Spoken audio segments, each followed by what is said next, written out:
Shri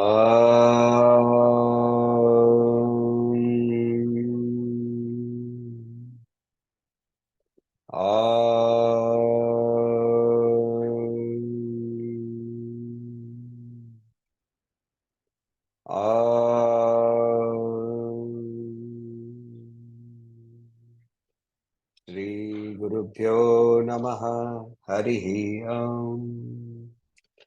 So let's start. There are multiple variations and versions of the story, and I will try to give you a story which is as close as possible to the Brahmanda Puranam, which is where the original story is there. Hari Om. And Raghuji, if Sita ji is around, then you can ask her to join if she is available, because she wanted to listen to the whole story of Ayyappa and whatever was the yatra. So, so we will just let us wait for 1 second, because last session Sita ji was extremely eager, and I promised her that yes, I will tell her and I will also record. So I'll share this recording also. However, what is important is that the next year, everybody who is connected to me in some way or the other has to come for the yatra. It is our 50th year of the 50th yatra being conducted by our group, and we want to make it a huge event. So there is one celebration that will happen in Kolkata, and there is another celebration that will happen in our yatra itself. So firstly, let us understand, how is Vishnu and Krishna different? How are they different? Any idea?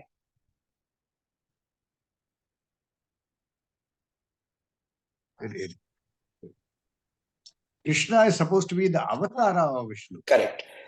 So Krishna is a manifestation of what is a bigger principle called Vishnu. Similarly, there is a principle called Shasta. You get the name Shasta in verse number 22 of the Vishnu Sahasranam also. In verse number 22 of Vishnu Sahasranam, you will get the name Shasta. So, Shasta, Shashanam Karoti iti Shasta. He who rules is called Shasta. One of the functions of the divine is to manifest repeatedly and keep bringing things into order. Panchakritya Parayana is what we say for Lalita. Panchakritya means Srishti, Sthiti, Laya, Tirodhana, and Anugraha. Sthiti, to keep things in working order. It's her job, right? So how does she do it? She keeps manifesting in various forms. This is called avataran. So the avataran of Dharma Shastra, the deity is called Dharma Shastra. Now, the another thing that you have to understand is the first mention of Dharma Shastra in the Puranas comes in Brahmanda Purana in Lalitopakhyaana. He is very closely associated with Lalita. So in Lalitopakhyaana, the whole story of how Shiva was in deep meditation, and then Kamdev came, and then Kamdev disturbed his meditation. Kamdev got destroyed, and he was turned into ashes. And these ashes were collected together by a yaksha, and it came to life. And that being that came to life was called Bhandasur. This Bhandasur had to be destroyed. To destroy this Bhandasur, the Devas, they put their consciousness into a Homakunda called the Chidagni Kunda. And from that Chidagni Kunda arose the supreme consciousness called Lalita. This whole story is there in Lalitopakhyaana. While we are seeing this story of Lalitopakhyaana, you will also see that he gives rise to a manifestation called Shasta. So technically, Shasta is a principle that existed as a manifestation of Shiva and Shakti united and comes out there. Now, these are all the principles. This is not the story, right? These are the principles behind the entire story. Now, what happens whenever there is a disturbance that happens? Dharma Shasta, Dharma Shashanam Karoti, he who establishes Dharma again and again. Even Vishnu has to go to this particular deity and ask for his permission to go to the earth. Because the job of reinstating Dharma is of Dharma Shastra. Sometimes Dharma Shastra has to come down on the earth in his own physical form to be able to reinstate Dharma. Now let's go back again to Devi. Mahishasur happened. After Mahishasur happened, why did Mahishasur happen? How did Mahishasur happen? Mahishasur happened again. See, our Puranas are very beautiful. They have all these backstories. So there were two asuras called Ramba and Karamba. Ramba and Karamba, they did Ghora Tapasya. While they were doing Ghora Tapasya, one of them, Karamba, was killed by Indra in the form of a crocodile. He was standing in water and he was doing tapasya. Indra came in the form of a crocodile, dragged him under the water, killed him. Ramba got so dejected that he decided to give up his body. He was worshipping Agni. Karamba was worshipping Varun. And when he was jumping into the fire, Agni Dev manifested and said, no, don't do this. Seek your boon. So he says, I want a son who will be Parakrami, who will be extremely brave, who will be victorious, ever victorious in war, and he will defeat the Devas. Agni says, okay, the first woman you see, the first female you see, when you unite with her, you will produce that son. Now, as he was going, he found a very beautiful she-buffalo. That was the first female that he found. And he united with this female buffalo, having then therefore produced a child in the form of Mahishasur. And he produced another child in the form of Mahishi, a female, sister of Mahishasur. Now, Mahishasur got killed. Mahishi said, they are all tricksters. These devas are all tricksters. So I have to get a boon which will prevent me from getting tricked. So he did the tapasya, Brahma came. So she said, okay, now these are the list of, you prepare a list beforehand. And then you pull out that list. It's like a shopping list. So before you go to the mall. So, and then you sometimes also think of some instantaneous window shopping also happens, right? So she started, you have to, every pore of my body, I should be able to produce 1,000,000 Mahishis. Each of them will be as strong as me. I will be able to conquer the 3 worlds. I will be immune to all the astras, etc., etc. But then what is the most favorite boon that they all seek? Oh, the favorite boon is immortality. Yeah, I want to be immortal. Yeah, Brahma says, oh, sorry. Jato what is it?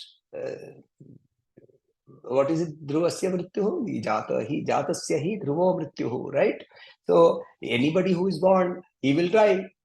Bhagavad Gita says that. So I'm sorry, you will have to die. You can choose your method of death. Okay, you can't kill me. Window shopping now.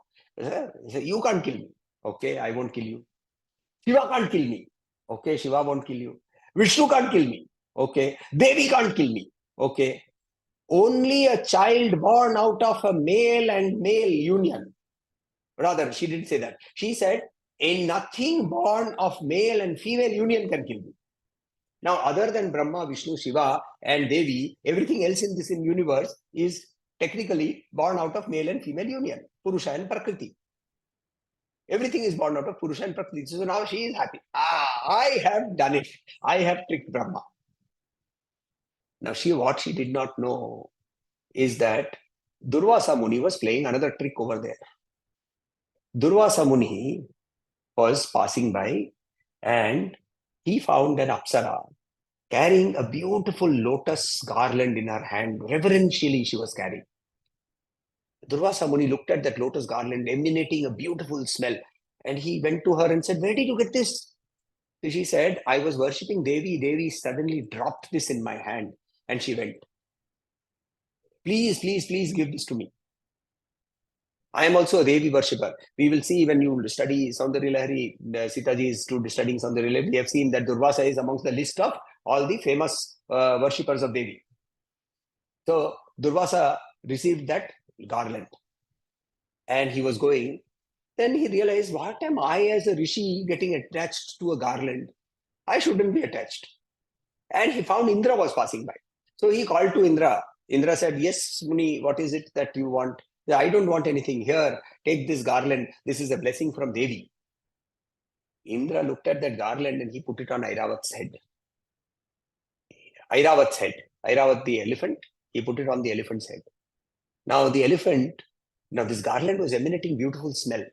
So bees were attracted. Now, if a bee comes and goes near your ear, you will get disturbed.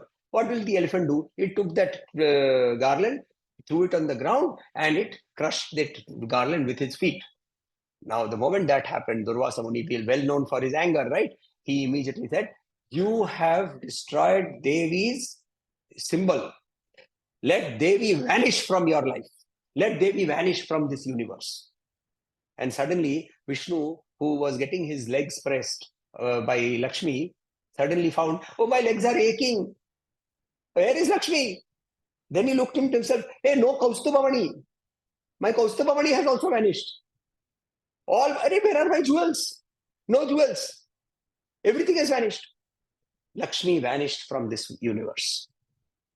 And Vishnu was in a big trouble because he can't live without Lakshmi, no? Poor chap, he can't do anything. Poor chap, he is lying down all the day. He is only getting his legs pressed. That's the only thing he does. So he had to now find some alternative. So now in the meanwhile, since all the prosperity from the world vanished, Devas also got very disturbed. So they went to Vishnu and said, "How do we get it back?" "Okay, let's do one thing. Let's take whatever can create prosperity. Let us take all of that and put it into the Kshira Sagar, into the Milky Ocean. And let us churn it." "Okay, well, you can't do it alone. You will have to take partnership with people you don't like. Like in our professions, what we have to do. Sometimes you don't like your boss, you don't like your junior, but you have to work with them. So fine, go and take these asuras and get them to work with you. Fine. What will be the thread? The thread for churning will be Vasuki. Okay. What will be the churning rod? Mandara Parvat. Okay, let us get Mandara Parvat and put it here. Now all the Devas and the Asuras could not lift Mandara Parvat. So Garud had to come, lifted Mandara Parvat and put it in the ocean. The moment it went into the ocean, the Mandara Parvat sank. So Vishnu said, "These chaps can't do anything on their own." So he took the form of a tortoise and he lifted it on his back. Because the tortoise has a hard shell, he could support that. And now these people started churning. Whenever anything happens, the first thing that happens, you see in team formation, what do we talk about? We talk about forming. They form the team, Asuras and Devas. Then what is the first thing that happens? Storming, right? Forming, storming, norming, and then performing. So the storming started happening. Storming meaning what? The poison that needs to come out, the negativity that came out. Oh, now who will absorb this? The only person who can absorb it is somebody for whom both bad words and praise are the same. The only Sthita Pragya. Now, one Sthita Pragya, Vishnu, is already inside the ocean. Poor chap, he can't come out and drink this. So Shiva had to come and he drank it up. And now they kept churning and they kept churning and they kept churning and they kept churning, and one by one, all the treasures started coming out. Finally, Amrita also came. The moment Amrita came, the Asuras grabbed it and they started running away with it. Now, Lalita Upakhyan says here that Vishnu prayed to Devi Lalita, and borrowed 1/16 of her glory. borrowed 1/16th of her glory, absorbed it, and transformed into Mohini. Mohini is the most beautiful woman on earth. She is, however, only 1/16th. Kala Amsha Rupena Mohini Swarupaha. Can you imagine the glory and beauty of Devi? The most beautiful woman on earth is only 1/16th part of what Devi is. Kala means 1/16th. Kala Amsha Rupena Mohini Rupaha. So he took the beautiful form of Mohini and he distributed this.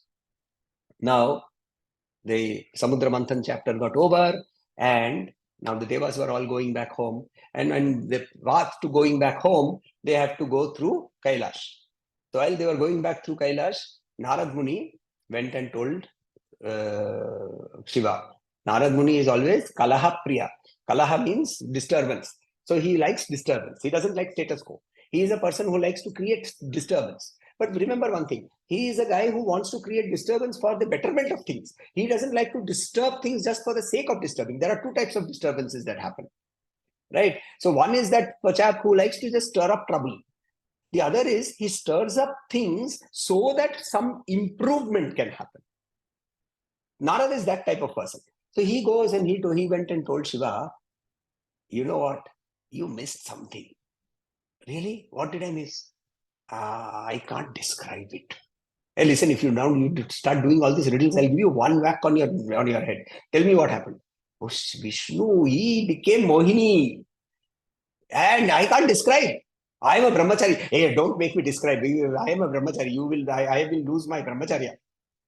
Now Shiva got intrigued and he straight away went to Vishnu and said, hey, listen, it seems you've shown some leela which I have not seen, so please show me. So Vishnu was very reluctant because he had to disturb Devi again, no? So he had to then again say, okay, now I will have to talk to Devi.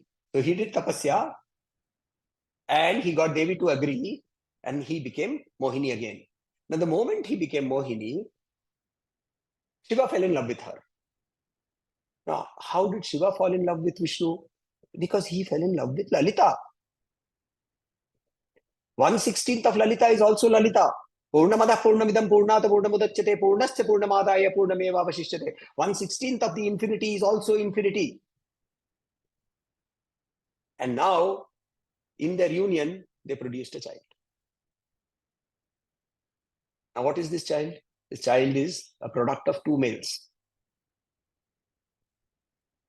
Now, this child was growing up in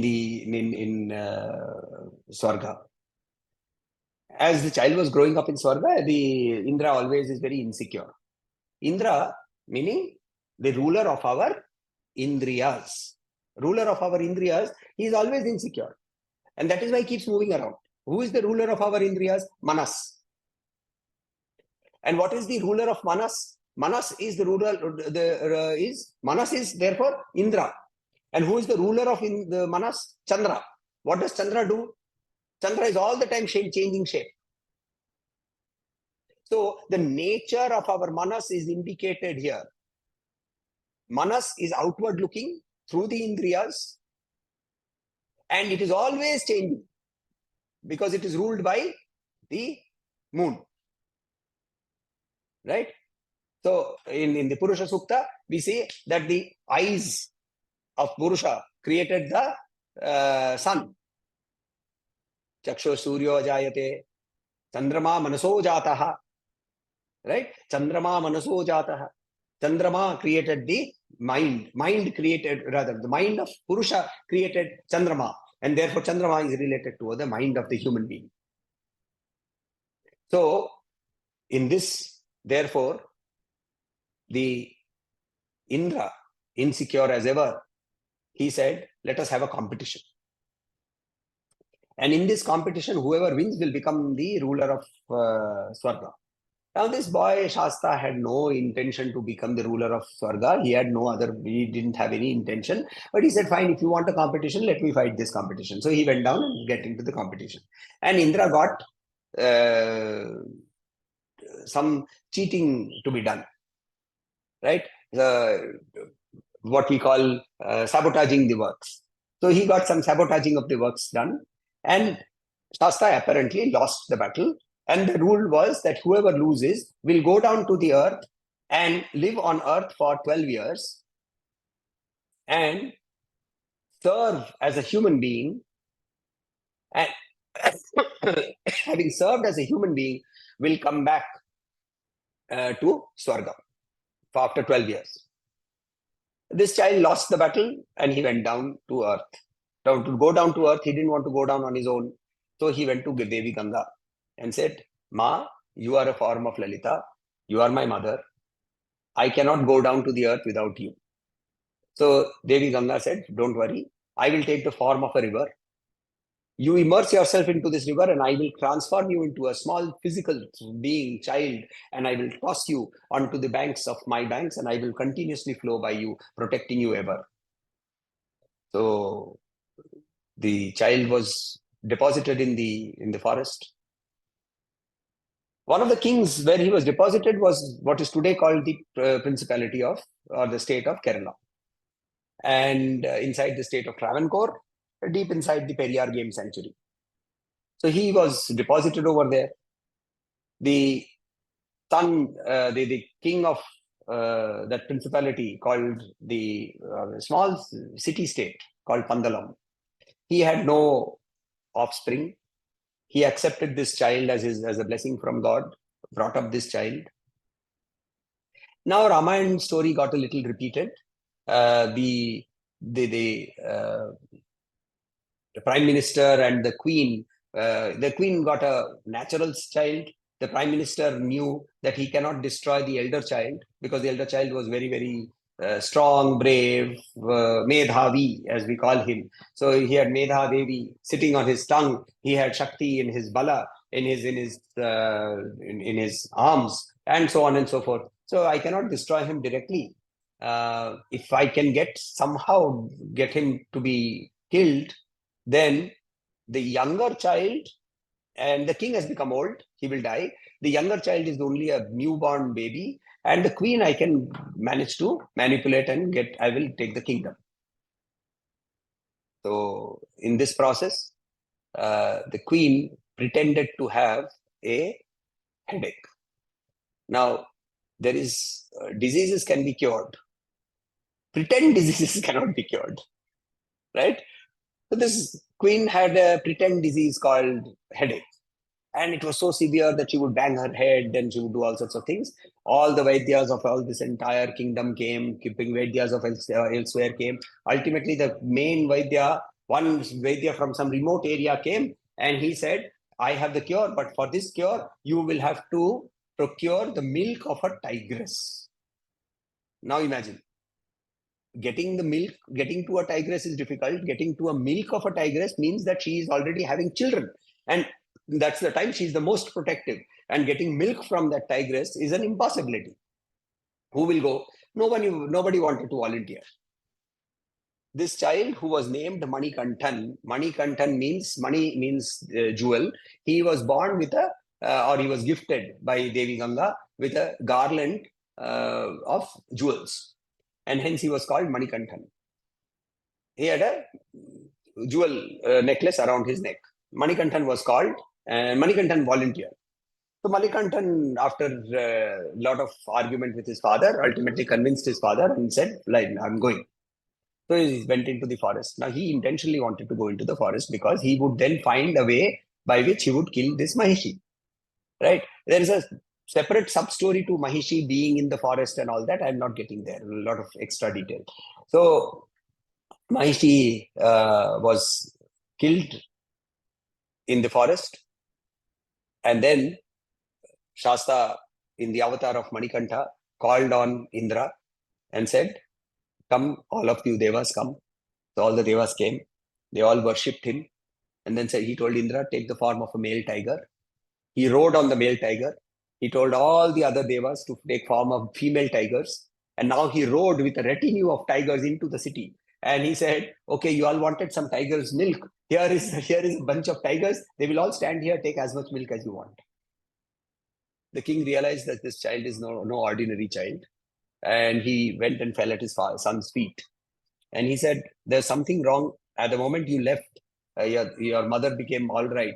And therefore I realized that there's something wrong with your with this entire story. The queen and the Vaidya, as well as the prime minister, also came and begged forgiveness. Manikantan then declared that the purpose of his avataran was over. He had completed 12 years of his service and he needed to leave. The father was heartbroken. He said, then how do I worship you? He said, okay, you will worship me at a place where I had promised in an earlier avatar that I will come and stay with you permanently. You see, when Shabari had gone, when Ram had come to Shabari, Shabari did not get moksha because Shabari fed Ram only the good fruits. To the divine, there is no good, there is no bad. Right? One of the key principles of the Bhagavad Gita we learn is to not judge. There is no good, there is no bad. Judgment is the lower functioning of our intellect. But in her extreme devotion, she tasted all the fruit. She gave him the good fruit. Now, because of which, having had Sakshatkar of Parabrahman in the form of Sri Ram, she did not get moksha. She was still waiting over there. And Ram said, I will come back. Parabrahman will come back in the physical manifestation of form of Ishvara and will stay here. And when that happens, you will get moksha. So the Manikantan shot an arrow. And he projected that arrow with his divine power toward the king where the arrow fell. And the arrow where it fell on Shabari's hill. Hill means Malay. Shabari Malay. It was the hill of Shabari. And said, on that peak, small peak over there, you will construct my temple. And he gave him the instructions of how the temple will be constructed. The temple is unique because he instructed that there will be 18 steps that will lead up to the main temple. And then you will find the main temple and so on and so forth. So the temple got constructed over a period of 45 days, starting from the first day of the Malayalam month called Vrishchikam, which is approximately 16th or 17th of November, till about the 27th or 28th, and then another 4 days, leading to the 31st of the year, and then from the 1st, the festival starts. So the construction of the temple and then the consecration of the temple. These are the two together periods of about 60 days. So the whole period was from 17th of November to approximately the 16th or 17th of January. And on the day of Makar Sankranti, Manikantan himself reappeared and merged into the idol. The idol itself was brought by Parshuram. And the entire temple structure was created and consecrated by Agastya. And the 18 steps that are indicated over there are firstly, the Pancha Tattva, the physical being, right? The physical, yes.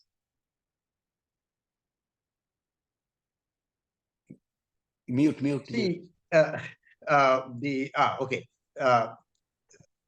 If the idol was brought by Parashurama, but Parashurama gave up his earthly abode when Rama, after breaking the Shivadhanush, and confronting Parashurama, he gave up his abode, right? Then where is he coming back?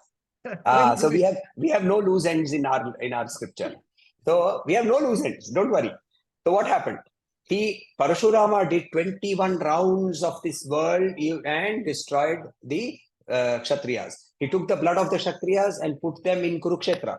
And he did oblations to his Pitrus with blood. And then he said, I have no use for this earth. I have conquered it. Indra, come, take it back. Now Indra said, this has been earned by a lot of trouble. I cannot take this. He said, no, please take it. I will do whatever prayaschitta is required. He said, okay. You cannot stay on this earth that you have given me. You cannot spend a night. You can move around, but you cannot spend a night on this earth. Parashuram agreed. So he went up to the Vindhya mountains, to the Sahyadri mountains. at a place called Gokarna. And he threw his axe. And he reclaimed the land from the sea. So that portion from Gokarna to Kanyakumari, when you do a puja over there also, you call it Parashurama Kshetra. It was a land created after the donation given to Indra. So he's allowed to stay there. So as I said, no loose ends, right? So now Parashuram used to stay there, and he is a Chiranjeevi. So he brought these idols. Agastya, another of the Chiranjeevis, he did the Sthapatya, and they installed the 18 steps, which was the first part of the consecration. 18 steps. Panchatattva, that is your physical body, right? Kshiti, Ap, Marut, Tej, Vyom, the 5 elements. Ashtaraga, all the mental disturbances that you have. Kama, Krodha, Moha, Lobha, Mada, Matsarya, Irsha, Dambha, right? So all of these are mental variations. Manas. 8 and 5, 13.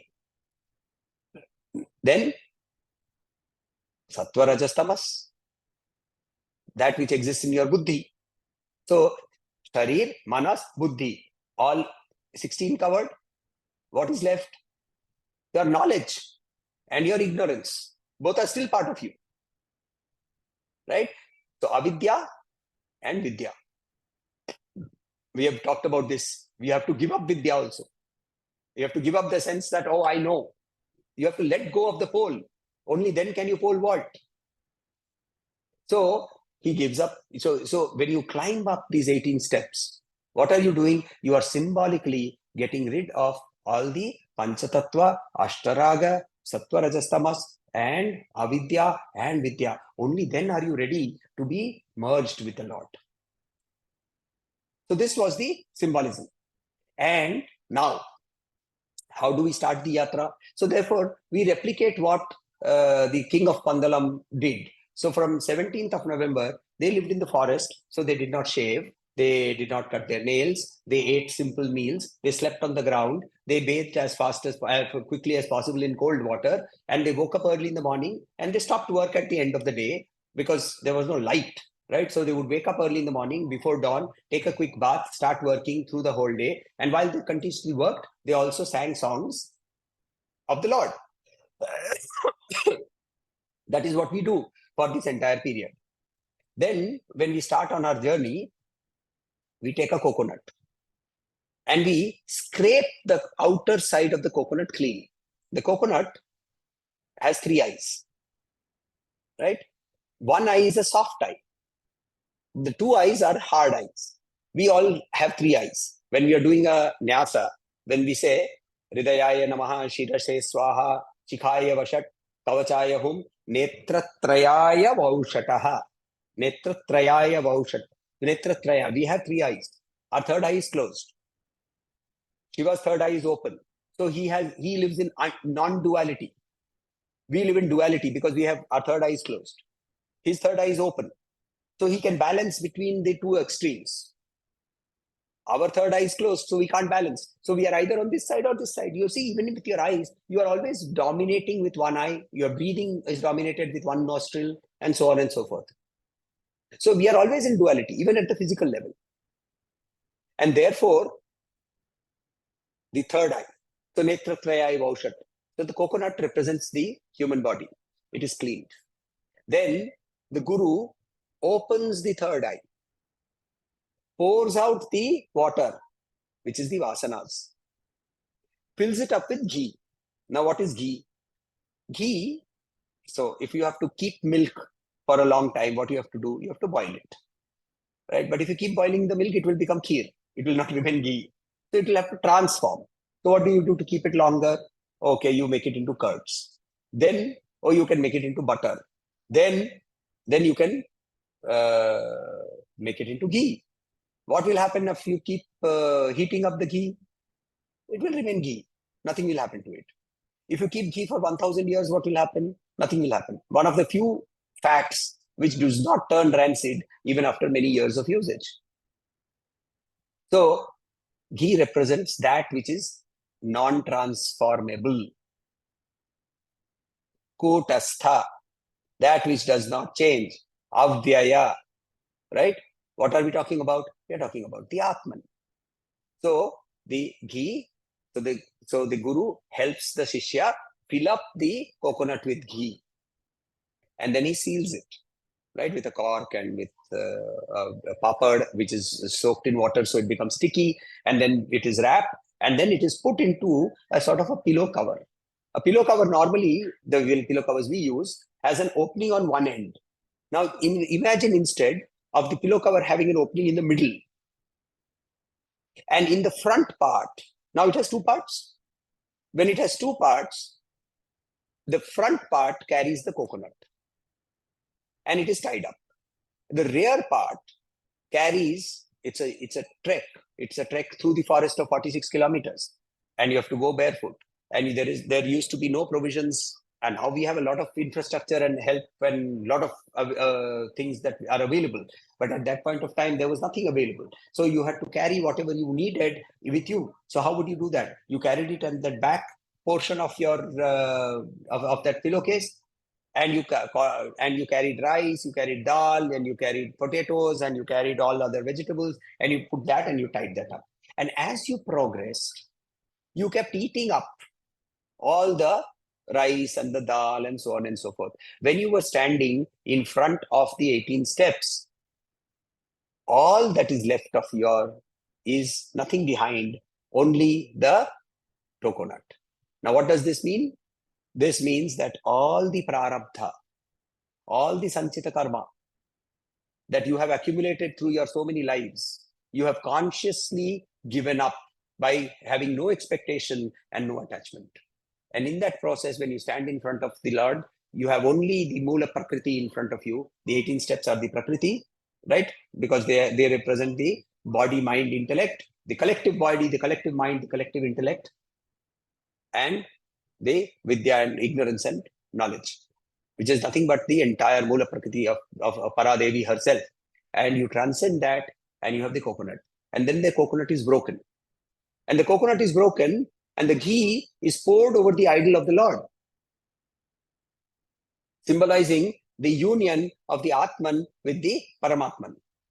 And the form or the Vigraha of the Lord also says that. The Vigraha holds a Chinmaya Mudra. This indicates Paramatma, this indicates Jivatma, and says Jivatma and Paramatma are one. But the left hand points to his own feet. He puts in a condition.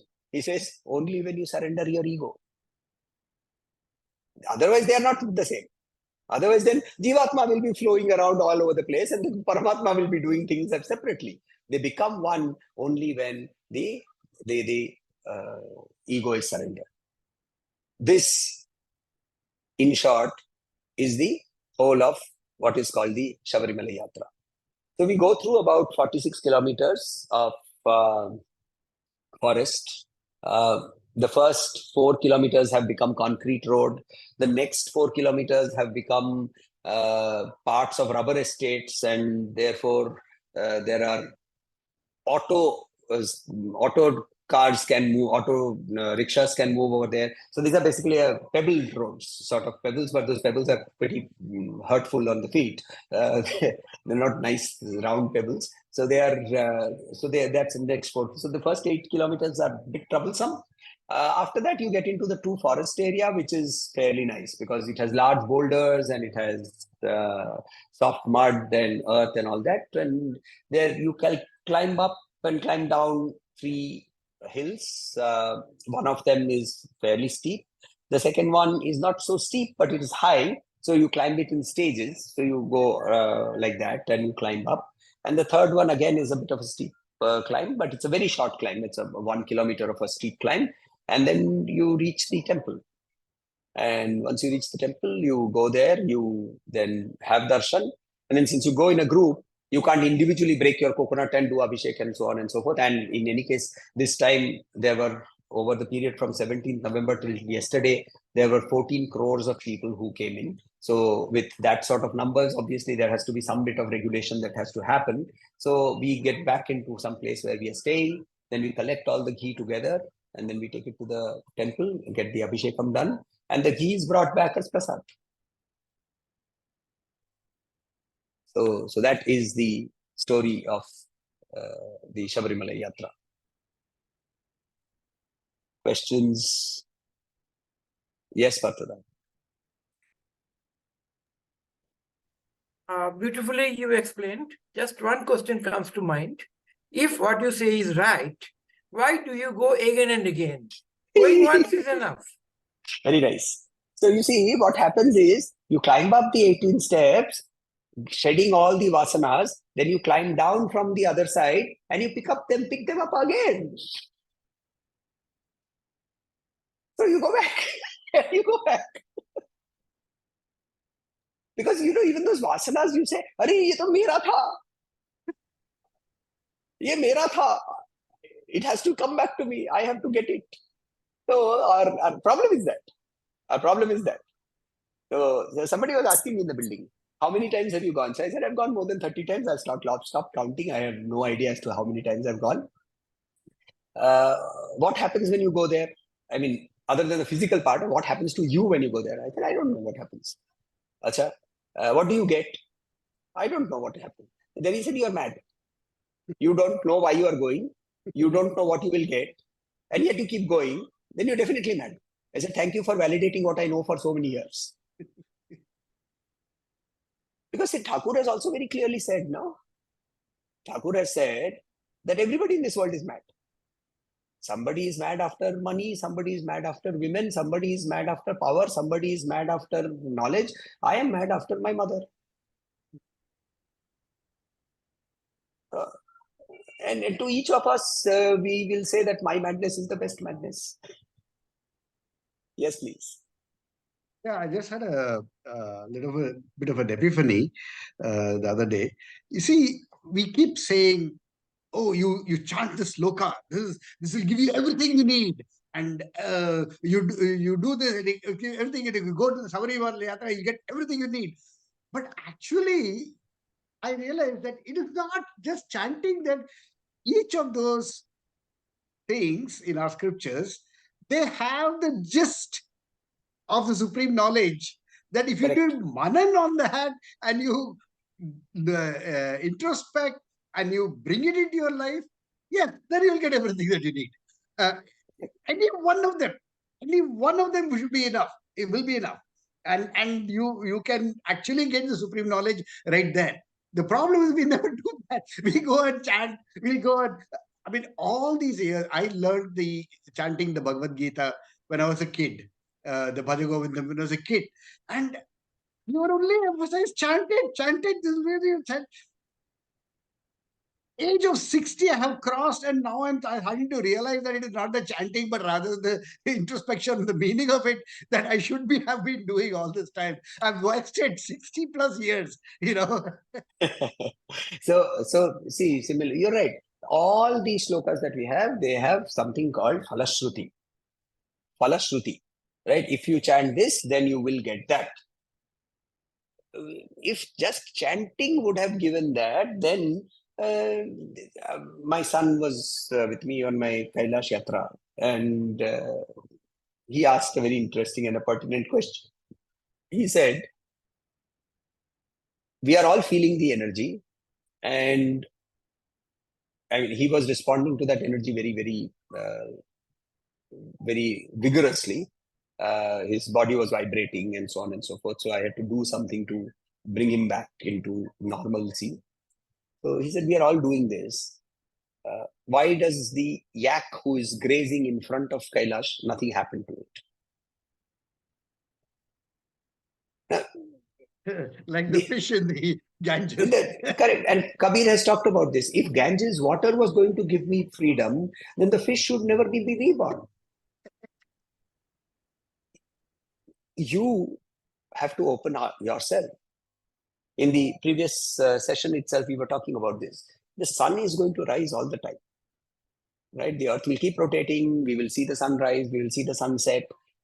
I close the windows, draw the curtains, sit down on the lie down on the bed, and keep saying the sun hasn't risen. The sun hasn't risen. The sun will never rise for me. I have to take the trouble of going and opening the windows. If my windows of my manas, my buddhi are blanketed with my vasanas, how on earth am I going to receive the continuously flowing ahetu kripa that flows from her feet? It is ahetu. He has no cause except to flow. It just flows. We have to be open to be able to receive it.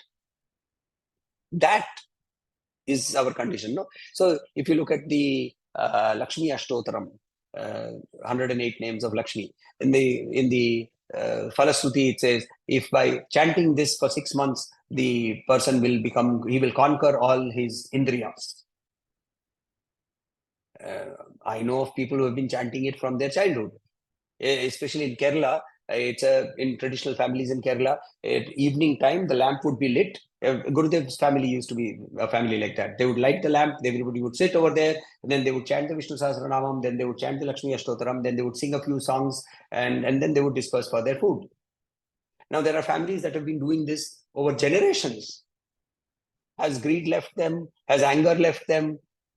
No, because manan has not happened. Nididhyasan has not happened. Good. So, shall we end?